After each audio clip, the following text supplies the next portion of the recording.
Nah, dari tadi nih pemirsa kita udah dengar soal kebijakan wajib belajar 13 tahun dan gerakan Sapa Bahagia ini dijalankan di Kota Jambi.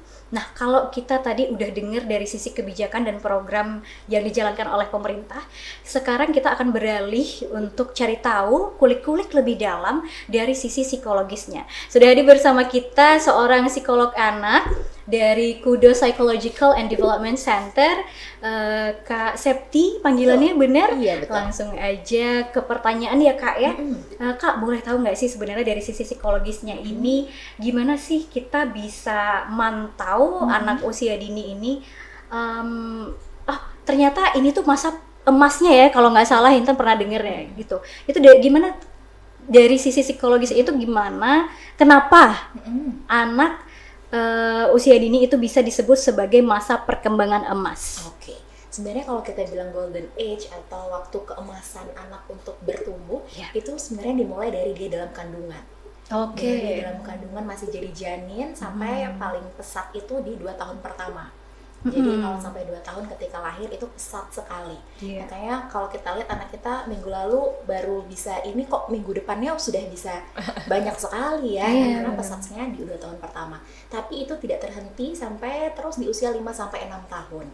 Kenapa dibilang masa keemasan atau golden age? Karena memang otaknya itu lagi seperti spons. Jadi ada yang namanya otak itu sifatnya plastisitas seperti itu. Jadi semakin dia seperti karet. Jadi mau kita masukin stimulasi itu akan diserap terus.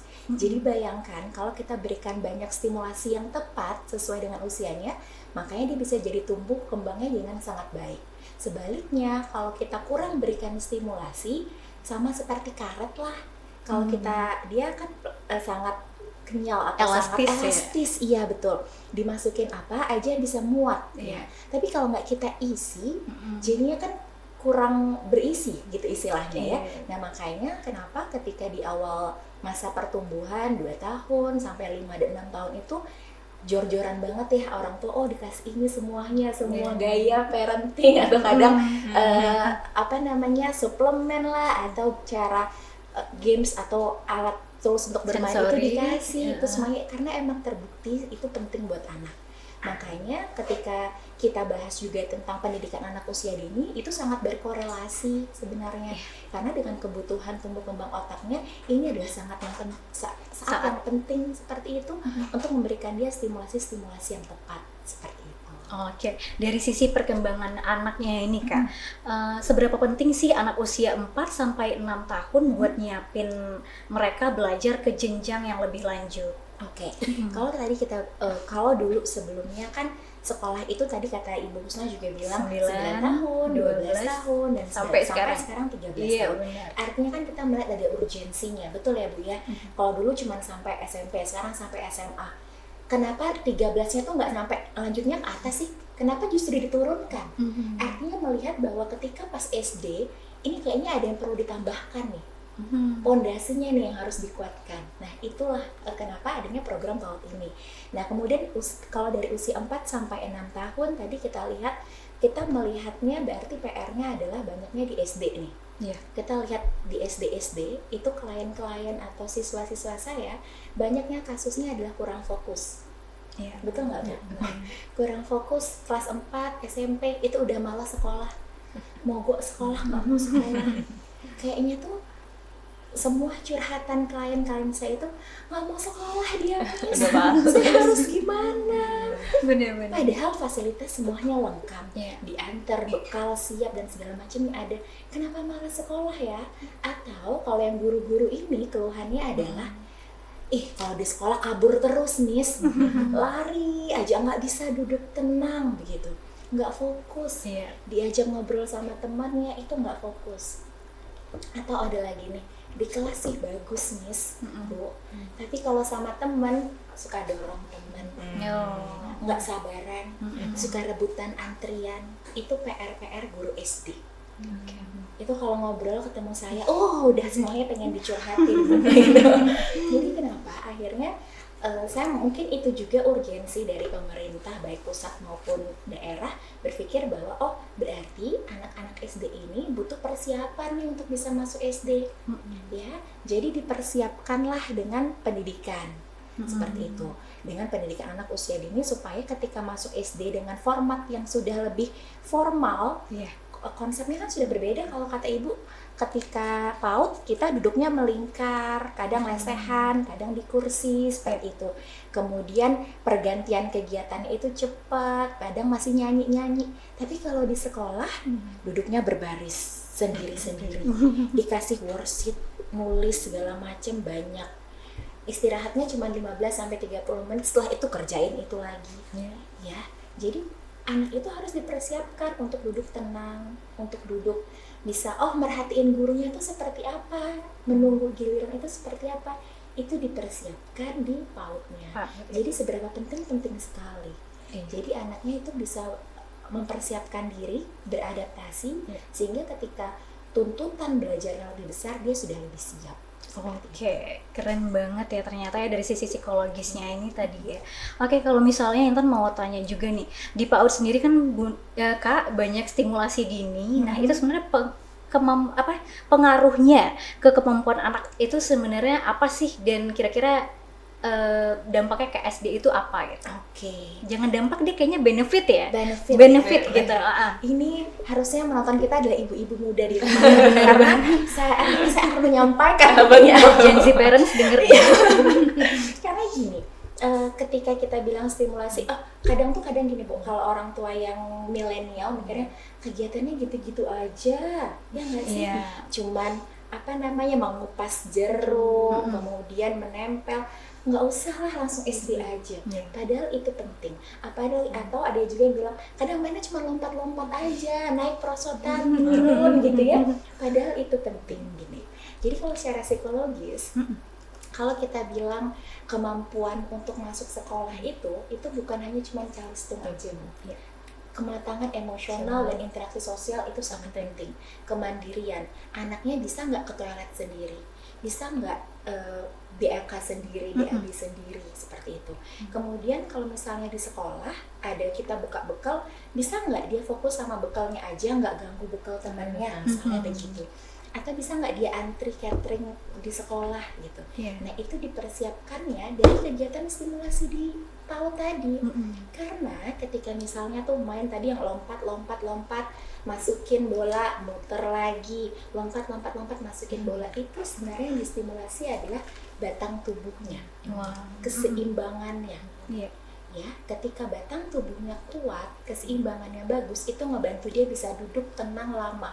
Di SD karena lebih lama durasi duduknya. Betul, bisa duduk tenang dengan lebih lama. Jadi core muscle-nya kuat, tulangnya kuat, otot matanya kuat, bisa melihat gurunya di depan dengan lebih jelas. Jadi kalau vestibularnya, ada sensori namanya vestibular, itu sudah matang, dia tidak akan lagi goyang-goyang atau gelendotan banyak.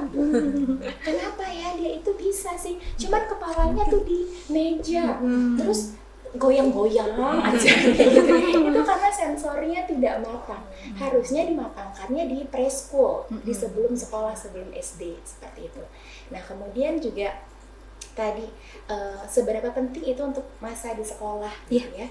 Itu penting sekali karena bayangkan kita jangan ngomongin dia bisa perkalian penjumlahan deh, kalau dia nggak bisa dengerin gurunya, kalau dia nggak bisa duduk tenang. Benar. Ya anaknya harus siap dulu.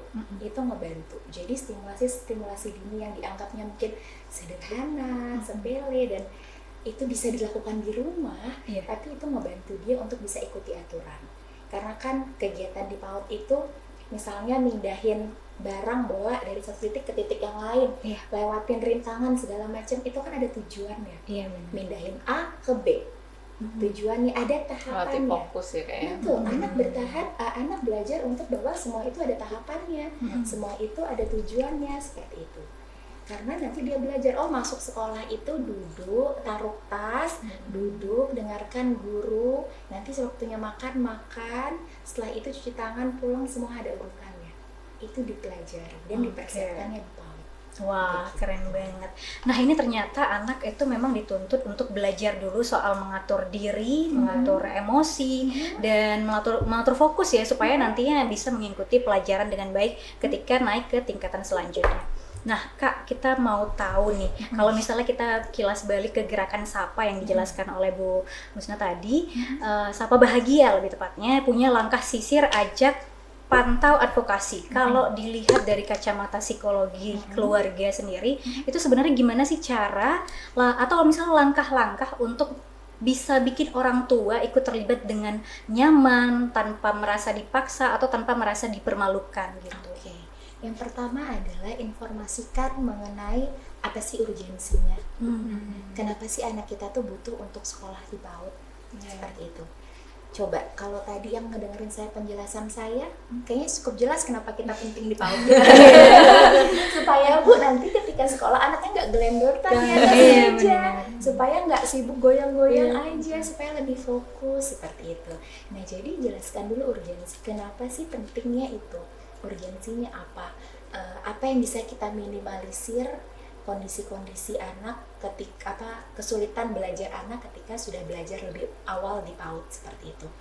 Hal itu bisa kita sampaikan kepada orang tua dengan terbuka seperti itu, berupa edukasi seperti itu, sehingga mereka mungkin jadinya menyadari, oh iya ya, biasanya Bu, mohon maaf, orang tua itu sadar tidak sadar mereka akan comparing, membandingkan entah anak tetangga, entah anak adiknya, yang lain. Oh iya ya, pantesan ya anaknya sepupu saya tuh begitu. Oh mungkin dia kurang stimulasi ya. Nah jadi kayak gitu. Jadi orang tua itu akan lebih mudah dia menerima jika ada kasusnya. Belajar dari kasus seperti itu. Jadi tunjukkan aja fakta-faktanya yang terjadi. Kalau misalnya anak itu sebelumnya sudah dipersiapkan di PAUD atau ternyata belum dipersiapkan di PAUD, apa sih tantangannya, akan jadi lebih seperti apa sih kalau misalnya mereka tidak di PAUD itu, atau sebaliknya, apa yang bisa kita minimalisir kesulitan belajarnya kalau mereka sudah dipersiapkan di PAUD. Itu yang pertama. Jadi yang jelas adalah lebih kepada berikan awareness itu bahwa hal itu penting. Yang kedua adalah kemudian apa sih yang bisa kita tawarkan. Oke. Ya kalau apa yang bisa kita tawarkan, Ibu Kabit tadi sudah menjelaskan sangat detail. Ya, programnya sangat jelas.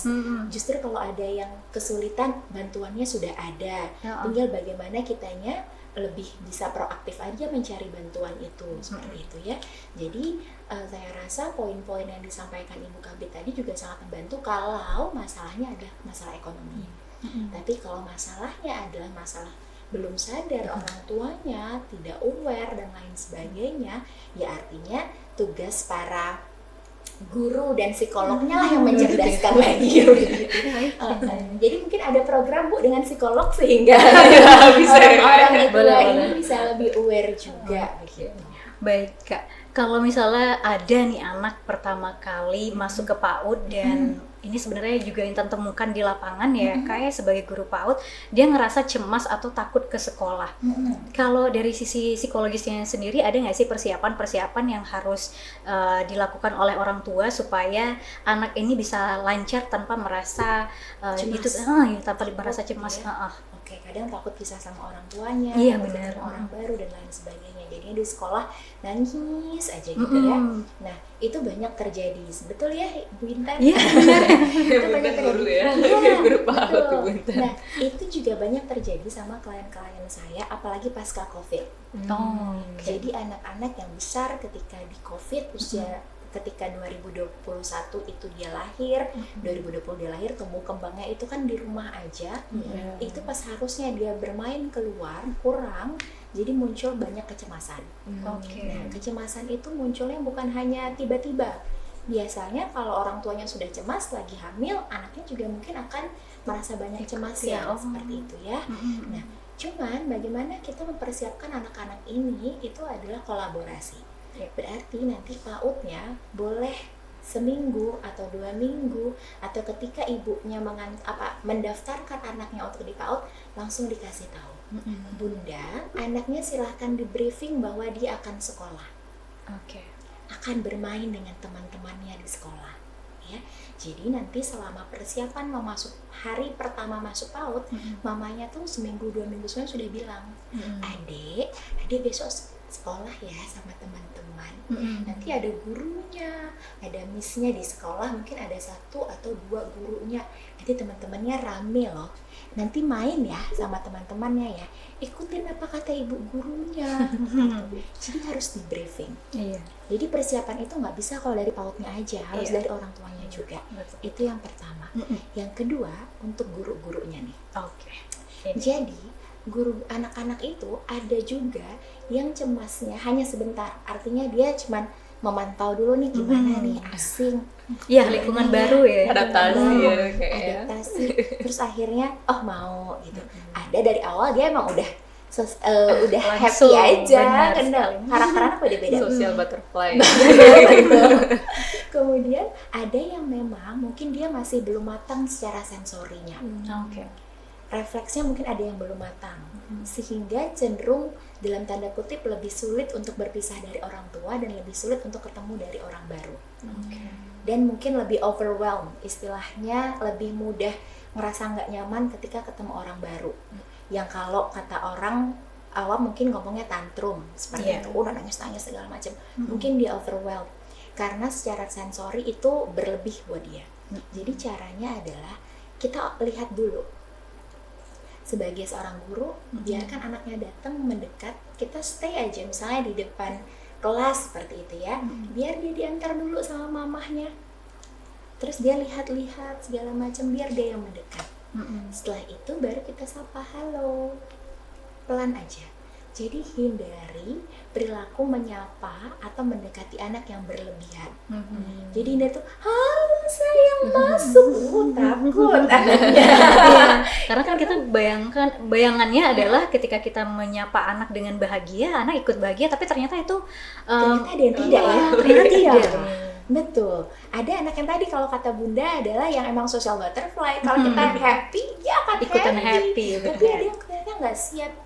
Karena menurut dia jadinya ekspresi, sentuhan, suara kita itu menakutkan buat dia. Itu bukan salah kitanya ya. Jangan kemudian berpikir, kenapa ya aku begitu? Anak itu jadi nggak mau dengar. Bukan. Itu karena mungkin sensori dia belum matang. Oke. Ya, jadi kita caranya pelan-pelan aja. Jadi kita lihat, mungkin guru-guru itu sense-nya kan kuat sekali ya, Bu Intan ya. Jadi tahu nih, ini kayaknya tipe kalian yang begitu nih. Jadi kita lihat dulu. Kalau yang begitu kita agak tahan diri sedikit. Oke. Oke, kalau dia sudah mulai mau baru mendekat. Jadi emang ada tahapannya. Kalau untuk anak-anak yang case khusus seperti itu, gitu ya. Oke, wah dapet insight baru nih. Memang benar-benar bagus banget ya berdirinya podcast ini. Terima kasih loh Bunda. Dari kudos loh ya. Oh iya, langsung didatangkan dari Kudo Psychological and Development Center. Nah Kak, selanjutnya kan pengen tahu kalau misalnya tadi kita udah bahas sisi ekonomi dan pandangannya dari pemerintahan sendiri, kalau dari sisi psikologis, kondisi ekonomi yang keluarga yang kondisi ekonominya berat, itu misalnya mereka ngerasa minder atau misalnya nggak aman, ada nggak sih tips psikologis supaya PAUD itu bisa ngebuat mereka itu nyaman gitu untuk memasukkan anaknya gitu. Oke. Kita sebagai lembaga PAUD tidak mungkin bisa memilih, oh ini sekolah saya untuk ekonomi sekian-sekian aja. Nah, kita nggak mungkin bisa seperti itu ya kan. Tapi kita bisa mengkondisikan parents dan anak dan respon kita sendiri kepada anak itu ketika di sekolah. Nah, kita lihat anak-anak itu, kita bilangnya anak-anak yang di daerah deh misalnya. Nggak usah yang di Jambi yang emang ada yang kaya, ada yang kurang kaya seperti itu, kita bilang yang di daerah deh. Cenderung anak-anak yang tadi kalau istilahnya Bu Intan adalah minder, biasanya itu bukan karena apa yang dia lihat dalam diri dia. Contoh misalnya anak-anak kalau dalam lingkungan yang homogen aja, minder itu kan bisa ngebuat kita jadinya nggak mau explore ya Bu, nggak berani, nggak pede dan lain sebagainya. Tapi ketika mereka dalam lingkungan yang homogen, artinya kemampuannya sama, strata sosial dan ekonominya sama, mereka tetap bisa explore kok, mereka berani kok buat pede. Artinya rasa minder itu bukan ketika anak itu melihat dirinya sendiri, tapi ketika membandingkan dengan anak lain. Betul ya? Jadi yang bisa kita lakukan adalah minimalisir bagaimana kita ngebandingin anak satu dengan yang lainnya. Jadi, kurangi memberikan spotlight pada hal-hal yang sifatnya itu adalah materialistis. Oke. Misalnya, ih abang sepatu baru, bagus sekali. Abang sepatu baru loh teman-teman. Ya, Itu bikin orang atau anak-anak yang denger itu bisa jadi ngerasa sedih iya, ya. betul. Bekalnya baru loh, bekalnya bagus loh. Bekalnya dihiasin sama mamanya nih. Cukuplah seperti itu ya. Ini menurut saya. Jadi kemudian kita perlu juga merangkul anak-anak yang mungkin dari rumah sudah terlihat mindernya. Bayangkan kalau dia emang sudah punya kepercayaan diri yang rendah, terus melihat teman-teman di sekolah, justru yang dapat spotlight yang dilihat adalah atribut-atribut yang sifatnya materialistis atau finansial tadi. Jadi kita juga sebagai guru yang harusnya kita spotlight adalah yang sifatnya apa yang proses yang mereka berhasil. Iya abang hebat sudah bisa antri, abang hebat sudah berani ke toilet sendiri. Jadi anak-anak tidak berlomba untuk mama besok aku mau sepatu baru, aku malu kalau sepatunya ini. Bener. Ya, Iya. tapi mama aku tadi bisa loh. Tadi pakai sepatu sendiri, ditepuk tanganin sama ibu gurunya. Oke. Kita kan pengen anak kita ada progresnya dalam hal itu ya. Iya, benar sekali. Nanti kita sebagai orang tua sudah pusing sama urusan kantor, sampai rumah anak merengek mau beli tas baru yang mahal gitu ya. Karena lihat kawannya tadi. Iya, kawannya. Jadi pentingnya menurut saya adalah di sekolah ketika guru-guru bisa mengurangi spotlight terhadap hal-hal yang sifatnya tadi atribut-atribut yang memperlihatkan perbedaan tingkat ekonomi, tapi lebih fokus kepada pencapaian atau proses anak-anak yang bisa mereka lakukan. Oke. Berarti hal ini juga ini ya Kak ya, berkesinambungan gimana caranya orang tua juga nggak memberikan hal yang sama ya Kak ya, maksudnya kayak perbandingan itu tadi. Betul. Jadi akan sangat penting juga untuk nggak membawain mainan anak ke sekolah. Nah itu juga tuh maksudnya karena bakal berebutan gitu. Betul. Sebenarnya berebutan mainan itu hal yang masih wajar. Ya, karena emang tahapan perkembangan anak di bawah 7 tahun itu masih egosentris. Jadi dia pengennya ini punya aku. It's okay. Tapi kalau mainan sendiri itu kan kita nggak bisa kontrol mainannya harganya berapa, nanti rusak. Terus rusak, orang tuanya komplain, gurunya lagi yang kebingungan. Jadi akan lebih mudah atau kita akan bisa mengurangi konflik ketika ya kita minimalisir hal itu dengan yang nggak usah bawa mainan anak ke sekolah. Jadi biarkan mainan-mainan yang ada di sekolah aja. Oke. Wah, emang luar biasa sih informasinya. Sekali lagi emang kita ngerasa dapet insight baru gitu. Kak, waktu kita pantau perkembangan anak sendiri, sebenarnya apa sih yang perlu kita lihat kalau bukan hanya dari segi akademisnya, supaya orang tua dan guru ini bisa nyadar lebih awal ketika anak ada masalah perkembangan. Oke. Yang pertama bisa dilihat adalah motorik kasar. Motorik halus, bagaimana berinteraksi, pola bahasanya, sudah bisa runut tidak kalau berbicara, kata-katanya ada yang kebalik atau tidak, udah bisa dua arah atau tidak gitu ya. Kemudian setelah tadi interaksi sosial, kemandiriannya, sudah bisa nggak ke toilet sendiri, sudah bisa nggak berpisah dari orang tua dengan jarak tertentu seperti itu misalnya. Itu yang terpenting. Sama kemandirian untuk bela diri, makan, minum, berpakaian, pakai sepatu dan lain sebagainya. Itu yang penting untuk dilihat. Nah kemudian selain itu juga adalah tadi kalau dia berinteraksi dengan orang polanya seperti apa. Apakah dia mau sama yang lebih muda, seusia atau lebih tua, seperti itu.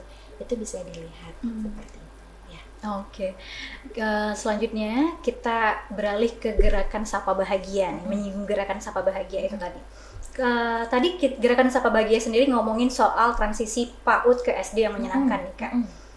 Dari sisi psikologisnya, Intan pengen tahu, yang pastinya warga juga pengen tahu, sebenarnya apa sih yang harus kita jaga supaya anak ini tetap semangat buat menghadapi transisi ke SD gitu. Karena kalau fakta lapangan sendiri, Intan juga ngalamin sendiri, anak-anak yang udah nyaman di PAUD malah pengen bunda-bunda PAUD-nya, atau mungkin kalau di kami itu umi PAUD-nya yang ngajar ke SD gitu. Mungkin mereka kaget itu tadi kan Kak ya. Gak Itu mau guru baru ya. Iya. Itu gimana Kak? Boleh tahu nggak sih Kak? Oke. Kalau secara psikologis, berarti kalau dalam kenyataan itu adalah dia udah nyaman di PAUD-nya gitu ya. Iya, udah Nah, lama oke. gitu kan. Oke, jadi kalau persiapan untuk naik ke SD sebenarnya kan kita harus persiapkan mungkin 2-3 bulan sebelum anak itu harusnya lulus seperti itu. Oke. Termasuk yang dipersiapkan bukan materinya saja, maksudnya bukan pembelajarannya saja, tapi dikenalkan. Oh, nanti di SD akan ada umi baru. Maksudnya akan ada guru baru. Iya. Adik-adik nanti akan belajar di ruangan yang baru, gitu, kegiatannya baru. Nah, challenge-nya juga akan baru. Jadi gini, biasanya anak-anak itu kan sukanya sama mainan. Tapi kalau usia mereka sudah cukup, mereka akan bosan dengan itu. Oke. Nah, dilihat dulu yang ngerasa belum siap atau takut ke SD, usianya berapa? Kalau saya mungkin masih 6 tahun ke bawah wajar. Oke. Ya, karena di SD belum siap belum gitu siap. maksudnya Bu. Kayak gitu. Tapi pada dasarnya anak-anak kalau misalnya dia udah tuntas nih, sudah selesai, mereka justru sudah akan apa sih main ini? Udah nggak mau lagi main yang ini, mau belajar aja kayak anaknya Bu Husna. Mau belajar aja kayak contohnya tadi ya, mau belajar aja kayak abang misalnya kayak gitu.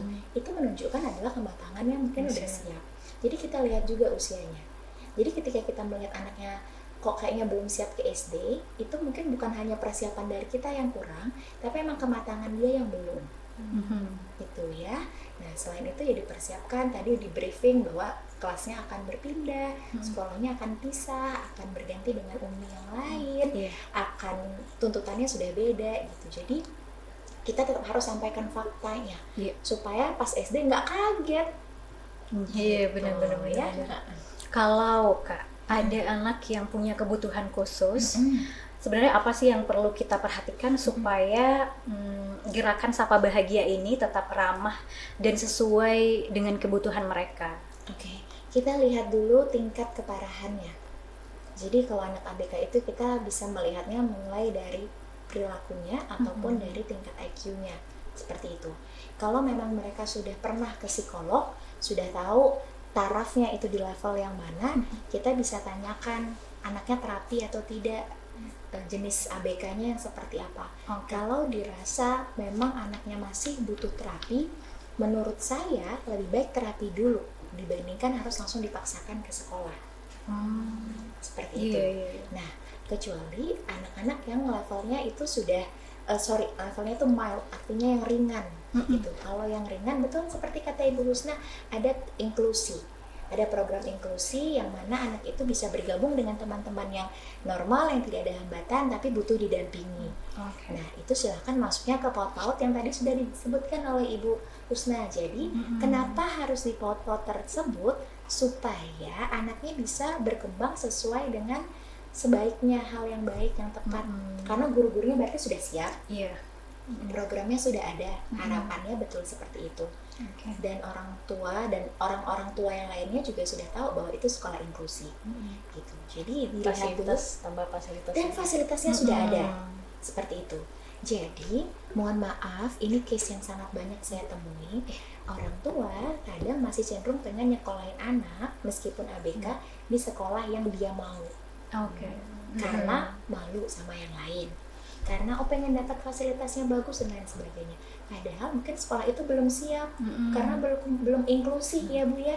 Sedangkan kalau sekolah inklusi itu harapannya mereka sudah ada shadow teacher atau guru pendamping khusus, sudah ada programnya dan fasilitasnya. Sehingga lingkungannya tuh sudah paham, sudah aware harus seperti apa gitu. Jadi setelah dilihat tingkat keparahannya seperti apa, kalau ternyata lebih parah, izinkan terapi dulu, saya rasa lebih bijak seperti itu. Kemudian kalau tingkatnya emang masih bisa untuk inklusi, silahkan inklusi di sekolah inklusi yang sudah ada. Seperti itu. Lebih baik kalau misalnya ada ini Bu, ada nggak programnya untuk anak-anak ini dapat terapi Bu? Kalau terapi ini salah satunya ada di ini dah ya, yang di Harapan Mulia itu. Nah, di Buah Hati. Itu juga gini, kalau dari kementerian itu dapat juga dana BUP yang memang untuk anak inklusi. Lebih tinggi biayanya. Begitu ya.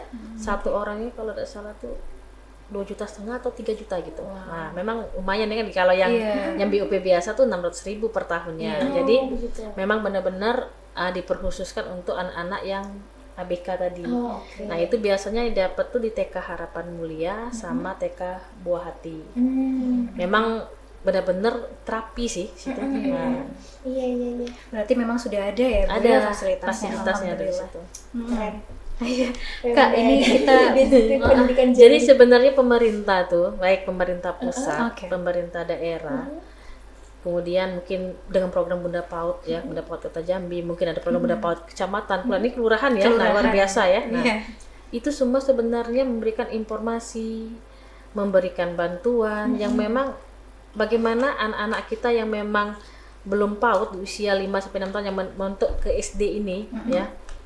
Itu benar-benar diakomodir gitu. Nah, tinggal lagi tadi kadang kita ada dua nih masalah sih, satu ekonomi, satu ketidaktahuan. Iya, benar. Nah, ketidaktahuan dan kadang tahu, sudah dikasih tahu tapi juga ngotot tidak gitu. Nah, Mau ya mau.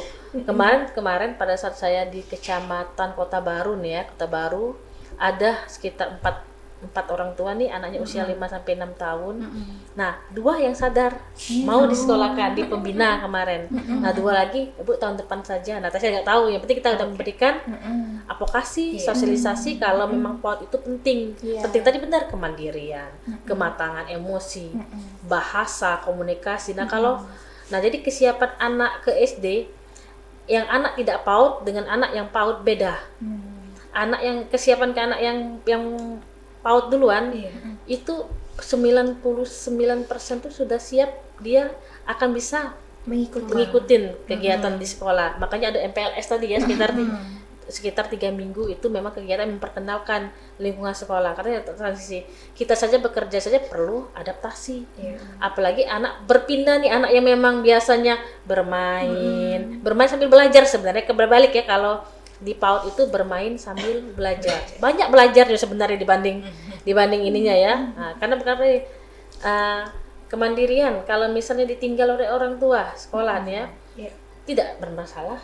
Saya punya anak TK juga, jadi saya perhatikan memang kalau kita paksakan anak. Misalnya gini ya, anak yang pertama dengan anak yang kedua, yang pertama yang memang kita sebagai orang tua nih kan, kita menjadi orang tua, kita tahu nih ketika sudah punya anak nih baru melahirkan. Tapi kalau di sekolah yang memang itu ilmunya, makanya kita butuh, memang kadang-kadang di sekolah juga ada juga psikolognya sebenarnya. Penting psikolog nih, lebih mengerti masalah kejiwaan anak. Anak ini yang memang harusnya usianya harus ke TK, dia maunya langsung ke SD. Nah, itu kan agak sulit. Jadi intinya tuh kembali lagi ke orang tua sih sebenarnya. Masyarakat tadi ya harus mengerti kalau ini memang penting dan sangat, kalau saya ini kan emang sangat-sangat penting sih. Makanya tadi kenapa 13 tahun langsung ke atas saja? Kenapa lagi ke bawah? Nah, tapi di luar negeri situ ya, ini saya ini kan itu rata-rata yang mengajar bukan lagi yang SMA, yang ngajar tuh profesor. Nah, malah untuk mengembalikan investasi itu ya memang usia anak 0 sampai 8 tahun. Ketika anak umur 0 sampai 8 tahun itu terbentuk karakter yang memang positif. Nah, nanti maaflah untuk dia misalnya mencari pekerjaan, pas dia selesai nanti mencari pekerjaan dan sebagainya, dia tidak ada menyerah. Apapun dilakukan. Karena karakter tadi 0 sampai 8 sudah terbentuk. Tapi kalau tidak terbentuk ya agak sulit ya. Makanya gini, anak sekarang ini mentalnya itu lemah, pinternya cepet. Mohon maaf lah, kayak seperti HP, teknologi. Mungkin lebih mengerti mereka dibanding kita nih sekarang. Tapi kalau untuk mental, mohon maaf, memang luar biasa. Ada juga anak yang memang mohon maaf sampai ada pembunuhan. Usia-usia yang ini. Ada juga yang memang tidak mau sekolah, tidak mau ini, mulai ke geng motor dan sebagainya. Nah, itu. Tapi memang bodohnya butuh sih sekolah dan orang tua. Tidak bisa lepas dua hal itu ya, mungkin betul ya. Betul. Memang harus berkolaborasi. Berkolaborasi. Betul. Oke, Ibu terima kasih tadi sudah menyambung pertanyaan yang kita juga kepo nih, kira-kira ada atau tidak fasilitas sekolah inklusi itu tadi. Nah, kembali lagi ke Kak Septi. Kak, kalau misalnya ini jadi pertanyaan yang concern nih Kak, yang udah Intan siapkan. Kadang nih Kak, orang tua itu buru-buru minta anak supaya cepet bisa calistung. Nah, secara ilmiahnya nih Kak, secara mungkin dari sisi psikologisnya juga boleh, gimana cara nerangin ke kalau yang paling penting di usia dini itu ya tadi justru karakter, interaksi sosial, sama stimulasi dasar otak gitu Kak. Gimana caranya supaya guru bisa jelasin ke orang tua? Betul. Kita ini harus ada sesi 1 kali seminar lagi ya Wah, untuk bisa harus menjawab ini. panjang. Kalau emang kalau tadi pengen secara ilmiah menjelaskan Oke. Tapi pada dasarnya saya ingin ibu-ibu atau bapak sekalian di rumah mungkin yang punya anak PAUD, kita sama-sama mencoba berpikir deh. Ketika kita mau menulis, membaca, berhitung, apa sih yang harus kita persiapkan? Nulis bisa duduk tenang, lurus, pegang pensil. Pegang pensil itu menurut kita sederhana karena kita sudah 20-an tahun, udah berpuluh-puluh tahun hidup di dunia ini gitu ya. Pegang pensil, terus menulis, mungkin sederhana. Tapi sebenarnya buat anak-anak itu adalah proses yang sangat panjang. Ya, bisa duduk tenang, nulis, baca huruf yang aneh sekali bentuknya itu, alfabet itu kan buat kita mah biasa, buat anak-anak apa itu B? Terus garisnya beda sedikit B jadi D, terus jadi P lagi, ini apa gitu ya. Buat sebenarnya mereka kalau bisa komplain mungkin akan kayak gitu ngomongnya. Jadi sebenarnya kalau tadi ngomongnya masalah ilmiah, saya sudah bawakan ini. Jadi kalau saya ngomong sama klien saya biasanya secara visual harus disampaikan seperti ini. Bapak Ibu, ketika kita bicara matematika, kemampuan membaca dan berhitung, itu kita Bapak Ibu silakan googling, ini namanya Pyramids of Learning atau piramida belajar. Ini kita semua punya ini, ya. Nah, kita lihat membaca, menulis dan berhitung itu ada di puncak piramida. Kalau kita bicara soal piramida, artinya kalau di bawahnya masih kosong, pondasi rumah, di bawahnya itu belum kokoh, atasnya itu akan goyah. Sedangkan untuk anak-anak usia PAUD, kita tuh harus kuatkan di bawah sini dulu. Apa itu? Kemampuan anak untuk bisa membedakan kanan dan kiri. Kemampuan anak untuk bisa pegang pensil. Kemampuan anak untuk bisa seimbang duduknya, kayak gitu misalnya. Kemudian bagaimana anak itu bisa punya self control. Nulis belum selesai satu kalimat, kok udah pengen jalan ke meja temen sih, kayak gitu ya kan, kayak gitu. Nah, kemudian Bapak Ibu silahkan perhatikan anak-anak kita yang SD, SMP, tulisannya seperti apa. Banyak yang cuma sekedar bisa nulis aja tapi tulisannya tidak rapi, besar kecilnya, jaraknya sama aja. Kayak itu karena tidak matang sebenarnya. Ada masalah ketika mereka menulis karena pondasinya tidak matang. Jadi nanti Ibu Intan kalau mau menjelaskan itu pakai aja ini piramidanya. Piramida of learning kalau anak usia sekian kita tuh masih di batas life management, bagaimana behavior dia, self controlnya, social skillnya. Jadi kalau bapak anaknya belum bisa duduk tenang, belum bisa untuk dengerin instruksi dengan sabar, itu kita belum bisa sampai ke atas, Pak. Kasihan anaknya, bisa sih nanti, cuma tapi cepat bosan. Ketika kelas 2 mau capek, nggak mau tulis. Kayak gitu. Kelas 4 dia mau bawa sekolah. Itu banyak terjadi di sekolah-sekolah tempat saya dulu praktek. Ya, jadi kuatkan dulu di bawahnya, maka pondasinya kuat, ke atas dia akan lebih mantap. Ya. Nah, kenapa sekolah saat ini penting? Kenapa masih main rumput, sensoris segala macam? Kita dulu enggak punya masalah sekolah. Orang tuh kadang gitu nggak sih? Saya nggak kayak gitu, nggak TK juga oke aja kok. Saya sekarang menjadi ini kayak gitu. Mohon maaf Bapak, kita dulu nggak punya handphone. Kita dulu keluar rumah main masak-masakan pakai daun, kita ambil, kita main patok lele apa istilahnya itu, nggak pakai sandal. Kita main masak-masakan, semuanya kita giling. Itu sensori, itu berlatih. Permainan tradisional itu melatih kematangan sensori. Anak sekarang enggak. Mainnya handphone, iPad, segala macam. Sehingga tidak terstimulasi. Makanya stimulasilah ke PAUD. Di kelas-kelas stimulasi di Kudus ada juga by the way. Kalian promo. Makanya silahkan di PAUD aja gitu, maksudnya sebelum tadi calistung kuatkan dulu bawahnya. Takutnya dia bisa sih calistung, otak mah anak mah pintar-pintar, bisa sih, cuma nanti kita kan pengen anak tuh panjang ya karirnya ya gitu. Tapi kalau udah mandek stop, waduh rame antrian psikolognya, anaknya putus sekolah. sekolah. Iya Bu ya. Tambah anak tidak sekolah. Iya, saya yakin di semua sekolah pasti ada. Kalau saya ngasih isi materi ke sekolah pasti, Bu ini Bu anaknya dia nggak mau sekolah, maunya handphone aja Bu. Orang tuanya menyerah lah, kok orang tua menyerah? gitu itu PR kita saat ini. Tadi kalau misalnya Intan tanyanya soal cara nerangin, gimana ya Kak? Kalau misalnya cara neranginnya ini ngobrol ke orang tuanya ini nggak kerasa menggurui gitu Kak, nggak kerasa nyalahin orang tua gitu. Ada nggak sih tipsnya gitu? Tipsnya? Nah ini saya juga masih belajar ya. Oke. Karena maksud saya tiap karakter orang tua pun beda-beda ya Bu ya. Saya bicara seperti tadi, mungkin juga ada orang tua di rumah yang tersinggung gitu ya. Saya itu di luar kapasitas kita sebenarnya. Tapi yang penting adalah kita sebagai seorang pendidik, sebagai seorang profesional adalah menyampaikan faktanya sepahit apapun. Betul ya Bu ya. Kayaknya contohnya misalnya anaknya ABK, tidak mungkin kita bilang dia normal supaya bisa sekolah di sekolah biasa karena nggak enak sama orang tuanya, kan nggak mungkin. Jadi yang pertama yang harus bisa kita lakukan adalah kita lihat dulu situasi orang tuanya seperti apa. Kalau kayak datangnya udah marah-marah, nggak mungkin kita bilang Pak anak bapak tidak bisa, ya kan? Kita lihat dulu kondisi emosinya seperti apa, moodnya bagaimana, kayak gitu. Itu yang pertama. Yang kedua adalah kita lihat dulu mengenai, kita sampaikan dulu pasti yang positif-positifnya. Karena semua anak, meskipun anaknya itu kurang mampu secara kognitif dan aspek-aspek itu, pasti ada hal yang baiknya, pasti ada potensi positif yang dia punya. Sampaikan hal itu dulu.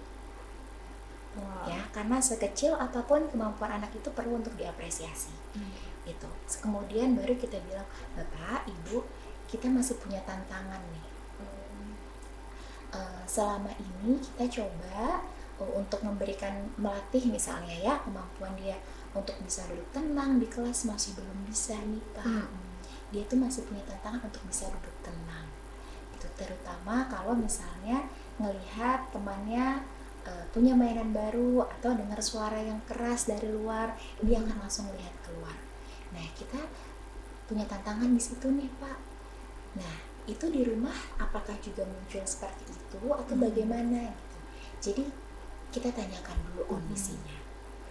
Nah nanti setelah kita dapat banyak datanya baru kita bilang, oh iya Pak, ini dengan kondisi seperti ini sudah kita observasi dulu ya dengan metode ini dan lain sebagainya. Nanti kalau memang ternyata sepertinya butuh bantuan, butuh dicek misalnya tumbuh kembangnya, boleh disampaikan aja.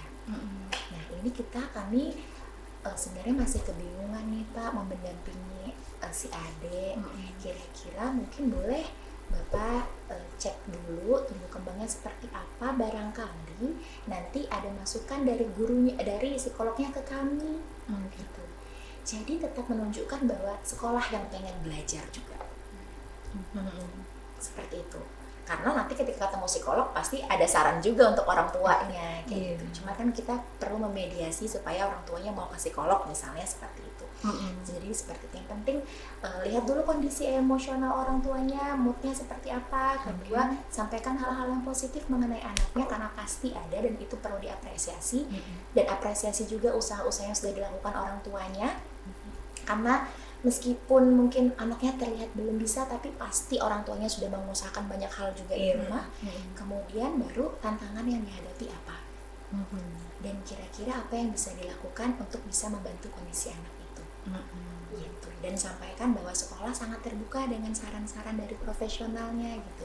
Jadi orang tua itu tidak merasa disalahkan, tidak merasa bahwa anaknya kok dikembalikan dalam tanda kutip seperti itu, tapi bisa menjadi mitra yang saling kooperatif dan berkolaborasi untuk tumbuh kembang anak. Iya.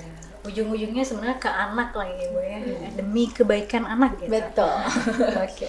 Next question nih Kak. Sebenarnya dari resiko psikologis kalau misalnya anak tuh nggak dapat pendidikan usia dini sendiri dan langsung masuk ke SD tanpa kesiapan sosial emosional ini seperti apa sih Kak? Oke, ketika anak masuk SD tanpa kesiapan sosial dan emosi ini tentu akan kesulitan untuk bisa menyesuaikan diri dengan format sekolah dasar. Artinya yang tadi belajarnya lebih panjang, istirahatnya lebih sedikit, worksheetnya lebih banyak, duduknya lebih tertata dan lain sebagainya, mungkin akan mengalami kesulitan di situ. Ya, kemudian kesulitan lainnya adalah kesulitan untuk bisa menangkap informasinya, karena tadi mungkin masih asik untuk main sama teman, godain teman, atau sebaliknya dia jadinya cemas sekali, diem aja, mute. Kalau diajakin ngobrol sama gurunya, diam aja karena gak terbiasa ini apa segala macam. Nah jadi either antara dua itu, anaknya jadi aktif banget dan sulit mengikuti kegiatan, atau pasif banget sehingga juga sulit mengikuti kegiatan. Seperti itu. Jadi pasti punya tantangan di 1 tahun pertama.